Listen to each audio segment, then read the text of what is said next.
सद गारंटी के साथ जीत करके आएगा। और मेरा पूरा अनुमान है कि लगभग 60 और 70 के बीच हमारे सांसद होंगे।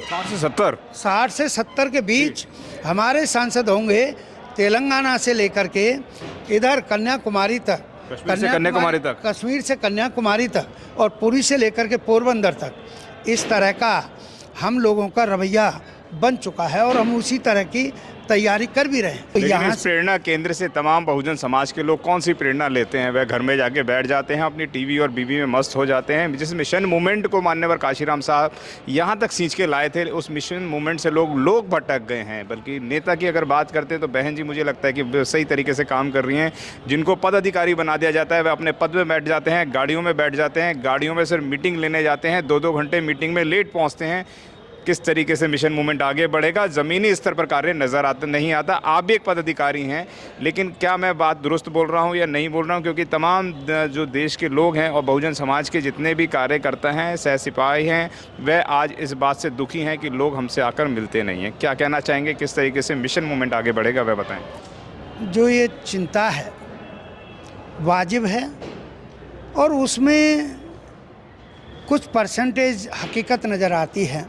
लेकिन आप एक बात बिल्कुल ठीक कह गए अपने शब्दों में कि सम्मानीय मान्य बहन जी का कोई कसूर नहीं है जी। वो तो हर समय अपने पर विश्वास करती हैं, अपना जो कार्यकर्ता है उस पर यकीन करती हैं। लेकिन यदि कोई कार्यकर्ता और पदाधिकारी यदि कहीं उसमें ढिलाई बरतता है अपने काम करने के रवैये में, तो उसका दोषी वो है। हाँ, वो चिंता वाजिब है आपकी कि अगर यही ढुलमुल रवैया उन पदाधिकारियों का रहा जिनकी अभी आपने कुछ अवगुण गिनाए कि भाई 2 घंटे मीटिंग में बैठेंगे, 2 घंटे बाद मीटिंग में पहुंचेंगे।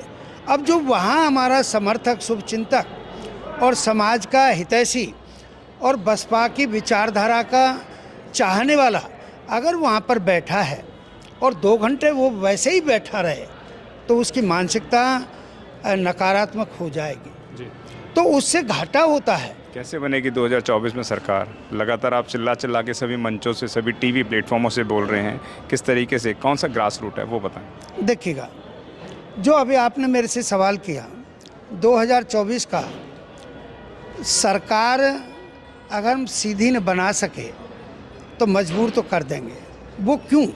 आंकड़े हैं कि जब इस देश में 21-22 सांसद वाला आदमी जब प्रधानमंत्री बन सकता है, अपनी सरकार चला सकता है, तो हमारे पास तो इससे ज़्यादा रिजल्ट आएगा। उसका कारण है कि अब इस देश में इस्लाम मत के लोग समझ चुके हैं। जो हमारा था, माननीय काशीराम साहब का कहना था कि मुसलमान का हित बहुजन समाज पार्टी के साथ सुरक्षित, ईसाइयों का हित बसपा के साथ सुरक्षित, सिखों का हित बसपा के साथ सुरक्षित। तो उस चीज़ को अब समाज के लोग समझने लगे हैं।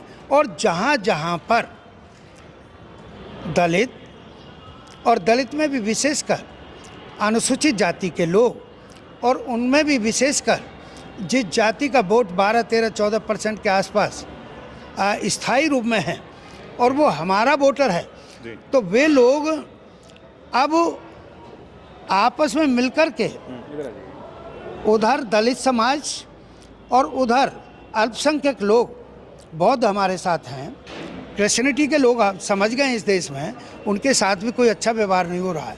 तो उस चीज़ को समझ करके आज जहाँ दोनों का समागम हो जाएगा, जहाँ दोनों तालमेल के साथ वोट डाल देंगे, वहाँ पर बहुजन समाज पार्टी का सांसद गारंटी के साथ जीत करके आएगा। और मेरा पूरा अनुमान है कि लगभग 60 और 70 के बीच हमारे सांसद होंगे। 60 से 70 के बीच हमारे सांसद होंगे। तेलंगाना से लेकर के इधर कन्याकुमारी तक, कश्मीर से कन्याकुमारी तक और पुरी से लेकर के पोरबंदर तक, इस तरह का हम लोगों का रवैया बन चुका है और हम उसी तरह की तैयारी कर भी रहे हैं। और हम आज दुश्मन को आप समझ जाइए कि बसपा सुप्रीमो बहन कुमारी मायावती 15 तारीख को बड़ा ऐलान करने वाली थी, लेकिन किया नहीं उन्होंने, सिर्फ बधाई देके छोड़ दिया उन्होंने।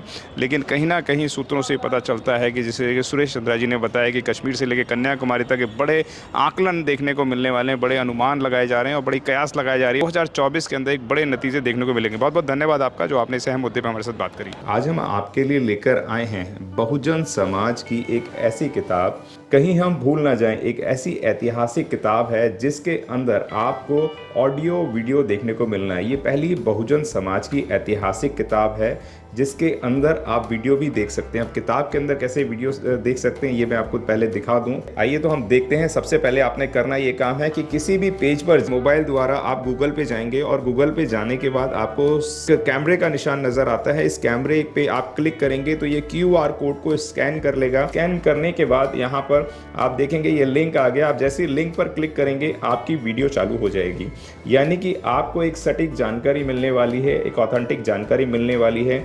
बहुजन समाज की पहली ऐतिहासिक किताब है जिसके अंदर आपको तमाम महापुरुषों की जानकारी मिलने वाली है। आप इस किताब में देख पाएंगे तथागत सम्यक बुद्ध जिनकी पूरी जीवनी आपको मिलने वाली है, महान सम्राट अशोक जिनका जीवनी आपको इसके अंदर पूरी मिलने वाली है, संत कबीर दास, संत शिरोमणि गुरु रविदास, सम्राट मीर भोज जिन्होंने इतिहास रचने का काम किया, गुरु घासीदास बाबा, वीरांगना झलकारी बाई, वीरांगना उदा देवी पासी, नागेली वीरांगना की कहानी, एकलव्य जिसका अंगूठा काट लिया था धोखे से, चोखा मेला हरिचंद ठाकुर, ज्ञानदीप छत्रपति शाहूजी महाराज, बिरसा मुंडा, ज्योतिबा फूले, माता सावित्रीबाई फूले, फातिमा शेख, EV रामास्वामी, स्वामी अच्युतानंद, बाबा साहब डॉक्टर BR अम्बेडकर जिनका मूल ग्रंथ आपको इसमें छोटी सी किताब में मिलने वाला है। आप ऑडियो भी देख सकते हैं, वीडियो भी देख सकते हैं। माता रमाबाई, मोतिया रावण कंगाली, सरदार उधम सिंह, ललई सिंह यादव, दशरथ मांझी, शिव दयाल सिंह चौरसिया, कपूरी ठाकुर, भवरी देवी, मान्यवर काशीराम साहब जिन्होंने इतिहास को दोबारा दोहराने का काम किया था, वीरांगना फूलन देवी, बहन कुमारी मायावती, संकल्प भूमि और पूना पैक्ट। बहुजन समाज का एक मूल ग्रंथ यह आपके पास आ गया है और आप इसको बिल्कुल भी देरी ना करें। तो साथियों, अगर आप ये किताब मंगाना चाहते हैं तो डिस्क्रिप्शन बॉक्स में जो आप नंबर देख रहे हैं इस नंबर पर आप हमें अपना ऑर्डर बुक करा सकते हैं। कितनी किताब आपको चाहिए